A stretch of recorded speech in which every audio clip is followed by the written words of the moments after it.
যে মই হাৰিলেও MLA জিকিলেও মন্ত্ৰী, এইটোৱে মোৰ শ্লোগান। গতিকে যিহেতু মই হাৰিলেও হাৰি কেতিয়াবা হয়, কেতিয়াবা ডাঙৰ ডাঙৰ লিডাৰবিলাকেও হাৰে, কিন্তু মই হাৰাৰ কাৰণে যোৱা নাই। সিংহ এটাই থাকে, এখন এখন এখন এখন যিকোনো হয় বনত এখন সিংহ থাকে, কিন্তু কিন্তু মই নেউল নহয়, যে মই শিয়াল নহয় যে তলৰ ফালে সোমাই যাম। মই সিংহৰ পোৱালি, সিংহ হিচাপে থাকি জয়যুক্ত হৈ আপোনালোকৰ ওপৰত হাঁহি মাৰি আকৌ আপোনালোকৰ এই যিটো ছ'চিয়েল মিডিয়া সেইখিনি আকৰ্ষণ কৰিব পাৰিম বুলি ভগৱানৰ সৃষ্টি। এই যে দুবাৰ বিধায়ক হৈছোঁ এটা সংখ্যালঘু অধ্যুষিত সমষ্টি, আৰু এই সমষ্টিটো মোৰ এটা প্ৰাণৰ সমষ্টি। যদিও মোৰ জন্মভূমি বৰপেটা, কৰ্মভূমি কিন্তু মোৰ সৰুক্ষেত্ৰী আগৰ এতিয়াৰ পাকাপেটবাৰী সমষ্টি।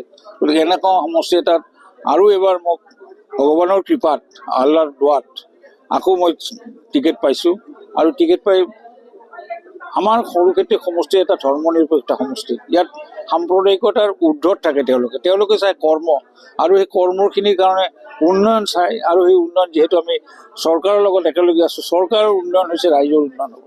গতিকে সেইকাৰণে তেওঁলোকে এইবাৰ ভুল নকৰে, আৰু ভুল নকৰি তেওঁলোকে যি পস্তাইছে 15 বছৰ কংগ্ৰেছ আৰু UDF-এ মানে গোটেই সমষ্টিতে আকৌ মই যিখিনি উঠাই নিছিলোঁ, ৰাস্তা ঘাটৰ পৰা আৰম্ভ কৰি যি সময়ত নৌকা চলিছিলে, সেই সময়ত মই বাছ চলাইছোঁ, মোৰ দিনত ৰাস্তা ঘাট পকীকৰণ কৰিছিলোঁ, সেইবিলাক লেপিং কৰিছে খালি, অন্য এখন নতুন ৰাস্তা নাই।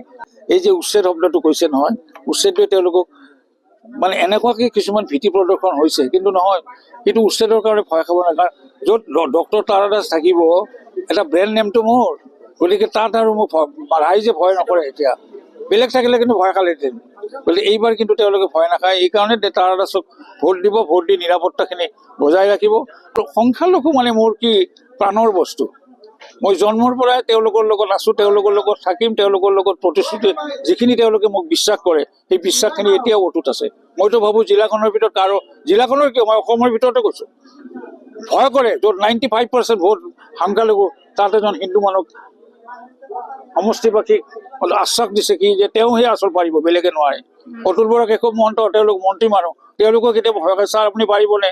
মই বোলো ছাৰ পাৰিবনে নোৱাৰে সেইটো সময়ৰ আহ্বান, মই পাৰিম বুলি কোৱাৰ কাৰণে তেওঁলোকে মোক শেষ মুহূৰ্তত মোক কৈছে আপুনি খেলে যদি খেলক। মই বোলো খেলক নহয়, খেলিম। এই যে খেলিম শব্দটো ক'লোঁ, কাৰণ যোৱাবেলি আমাৰ MP সাহেবে ভোট কম পাইছিলে, এইটো তেওঁলোকৰ ক্ষোভ আছে, কিন্তু সেই ক্ষোভখিনি আমাৰ দুখৰ কাৰণে হৈছে। আমি নাযাওঁ তেওঁলোকৰ ওচৰত, আমি নগ'লে ভোট দিব নেকি? আমি গৈছোঁ, এতিয়া আমি গৈ তেওঁলোকৰ পৰা মনৰ কথাখিনি বুজিছোঁ, গতিকে সেই বুজিহে মই তেওঁলোক গৈছোঁ। গতিকে MP ইয়াতে 25,000 ভোট পাইছে, কোনো এটা এখন মিটিং কৰা নাই, আৰু যিখন মিটিং কৰে এখন মিটিঙে কেতিয়াও এই 25,000 ভোট দিব নোৱাৰেতো, তথাপি দিয়া হৈছে। সাংগঠনিক ভেটিটো একেবাৰে দুৰ্বল আছিলে, আৰু সেই সাংগঠনিক ভেটিটো এতিয়া মই আকৌ বহুত আজি আপোনালোকে প্ৰমাণ পাইছে যে সাংগঠনিক ভেটি মোৰ 26টা গাঁও পঞ্চায়তৰ গোটেইকেইটাৰ পৰা 22টা আহিছে, বাকীবিলাক হয়তো প্ৰেচিডেণ্ট হোৱা নাই, কিন্তু বেলেগ মানে বেলেগ বিষয়ভাৱে আহিছে। যিকোনো খবৰৰ বাবে যোগাযোগ কৰক আমাৰ এই নম্বৰত 9181 307 2221।